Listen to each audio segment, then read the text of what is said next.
Hey there, fellow science enthusiasts. You ready to dive into some of the most mind-blowing discoveries of 2024? I am. It's been an amazing year for science, that's for sure. It really has. And today we're going to unpack one that has the potential to rewrite our understanding of the universe. Sounds pretty It intense. is. We're talking about dark energy. Ah, yes. The mysterious force that makes up most of the universe, but we can't see. Exactly. And for a long time, scientists have thought that dark energy was this constant force pushing everything apart at an accelerating rate. But, well, um, there's some new hints that it might not be so constant after all. That's right. And those hints are coming from an incredible instrument called the Dark Energy Spectroscopic Instrument. DES. Yeah, exactly. DESI. And this thing is creating this, unbelievably detailed 3D map of the It's universe. like using a cosmic ruler to see how the universe has been stretching and growing over time. That's a great way to put it. And what's crazy is that what DSI is finding is that galaxies are a bit closer together than we expected. Closer. So does that mean the universe isn't expanding as fast as we thought? It might mean that, yeah. Like maybe it hit the gas pedal a little less hard in the past. And well, that would mean our understanding of dark energy needs a serious update. I thought we were pretty sure about dark energy. Didn't scientists win a Nobel Prize for figuring it out? They did. But our current model is based on this idea of a cosmological constant.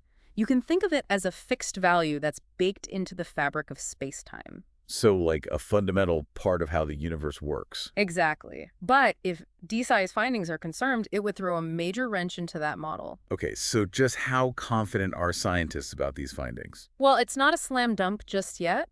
The data suggests a 3.5 sigma level of confidence, which means there's a tiny, tiny chance it could be a statistical fluke. Like 1 in 300, right? Right. But even so, this discovery has the potential to turn our understanding of the universe upside down. And that's why it's so exciting, right? It opens up all these new possibilities for what dark energy could be and how it might be shaping the cosmos. Exactly. This is definitely something to keep our eyes on in the years to come. Okay, so we've just explored the mind-boggling world of dark energy and how it might be changing. Yeah, definitely a game changer if those findings hold up. But, are you ready for another wild ride? Because now we're diving into the world of supersolids. Supersolids, yeah, it's a concept that always makes me scratch my head a little. It's like solids, liquids, gases, those make sense. But a supersolid, that sounds like something out of like a sci-fi movie. It does, doesn't it? I mean, we're talking about a material that acts like both a solid and a liquid at the same time. So it has a rigid structure, like a crystal, but can also flow without any friction. How is that even possible? It's all thanks to the weird and wonderful world of quantum mechanics. And to really understand it, we need to start with the concept of superfluidity. Okay, superfluidity. So, refresh my memory. What exactly is superfluidity again? Well, imagine a liquid that can flow forever without ever slowing down. Kind of like a perpetual motion machine. Exactly. And it's been observed in helium-4 when it's cooled down to extremely low temperatures, close to absolute zero. Okay, so we're talking really, really cold. But why does it flow forever? Because at those super low temperatures, the atoms in the helium-4 start behaving in a completely different way. They all move together in a perfectly coordinated way, like a synchronized dance. And that allows the liquid to flow without any resistance, any friction. That's pretty amazing. But how does this superfluidity thing relate to supersolids? Well, way back in the 1940s, there was this physicist named Lars Onsager, and he predicted that superfluids could also exhibit another bizarre behavior, the formation of these tiny microscopic tornadoes. Wait, hold on. Tornadoes. Inside a liquid. Well, not tornadoes exactly. They're called vortices. And they're basically these little quantized rotations within the superfluid. And these vortices, they're kind of like a fingerprint of superfluidity. Okay, so we're talking tiny little tornadoes spinning at the quantum level. That's a pretty wild image. Yeah, it is. And for decades, scientists have been trying to create a material that would exhibit both the rigidity of a solid and this frictionless flow of a superfluid. And of course, those telltale vortices. In other words, a supersolid. Exactly. And this year, they finally cracked the code. Really? They actually created a supersolid in a lab. Yep, a team of researchers over at the University of Innsbruck in Austria, they managed to create a supersolid using a cloud of dysprosium atoms. Dysprosium atoms. Right. And they cooled these atoms down to near absolute zero and used lasers to trap them and manipulate their magnetic fields. And by doing that, they were able to induce rotation and generate those, microscopic vortices. So they created tiny quantum tornadoes in a lab. That's incredible.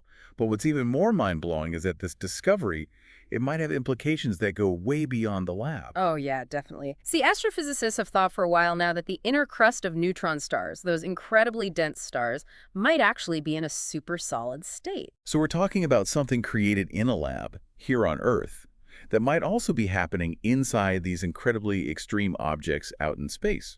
Precisely.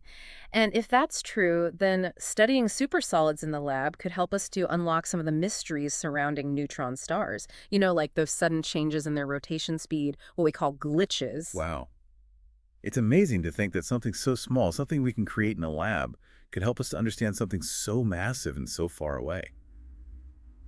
Okay, so we've explored the expanding universe and those mind-boggling supersolids.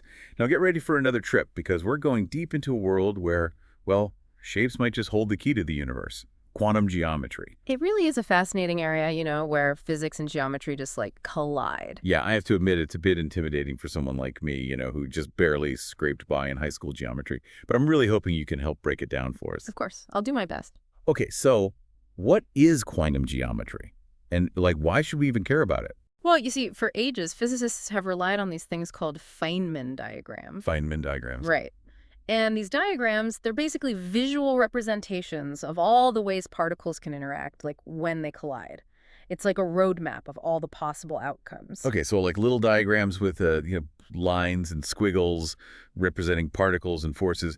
I kind of remember those from my physics classes. Exactly. But the thing is, they can get incredibly complex, especially when you're looking at lots of particles interacting.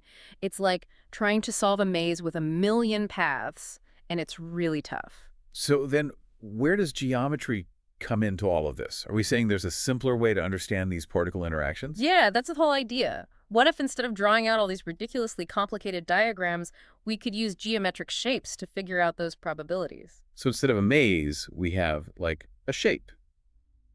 That does sound way simpler, but how does that actually work? Well, there's this physicist, Nima Arkani Hamed, and he's been one of the leaders in this field. And about a decade ago, he and his team, they discovered this geometric object. They called it the Amplituhedron. Amplituhedron, that's quite a mouthful. Sounds like something straight out of Star Trek. Aha! It does, doesn't it? But here's the mind-blowing part. This amplituhedron, it seemed to have all the information that was packed into tons of Feynman diagrams. So instead of having to draw out all those crazy diagrams, you could just calculate the volume of this amplituhedron.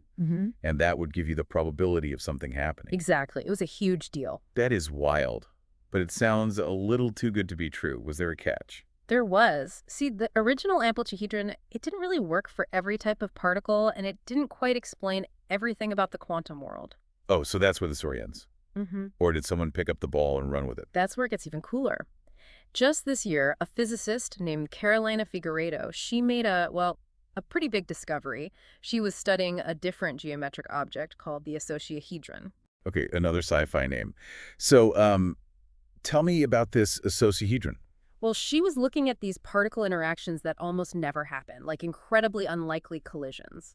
The rare ones. Right. And she found that 3 different theories with different kinds of particles, they all agreed on which collisions were just absolutely impossible. So they all had the same, no-go zones, even though they seem to be playing by different rules. That's it.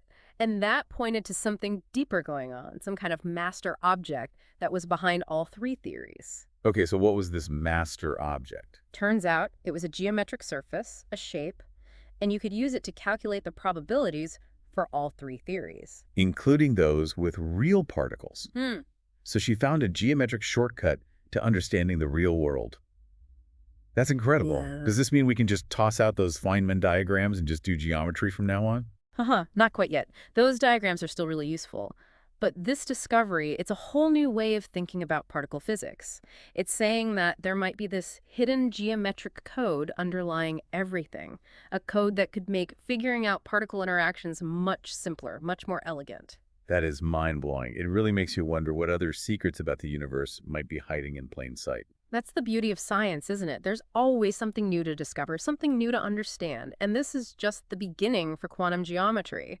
Who knows what amazing things we'll uncover as we explore this new frontier? Well, that's it for this deep dive into the most groundbreaking scientific discoveries of 2024. From the expanding universe to the world of supersolids and the mind-bending realm of quantum geometry, it's been an incredible journey. And we can't wait to see what amazing discoveries await us in the years to come. If you enjoyed this deep dive into the frontiers of science, be sure to hit that like button and subscribe to the deep dive for more explorations into the most fascinating discoveries that are shaping our understanding of the world. And be sure to share this episode with your fellow science enthusiasts.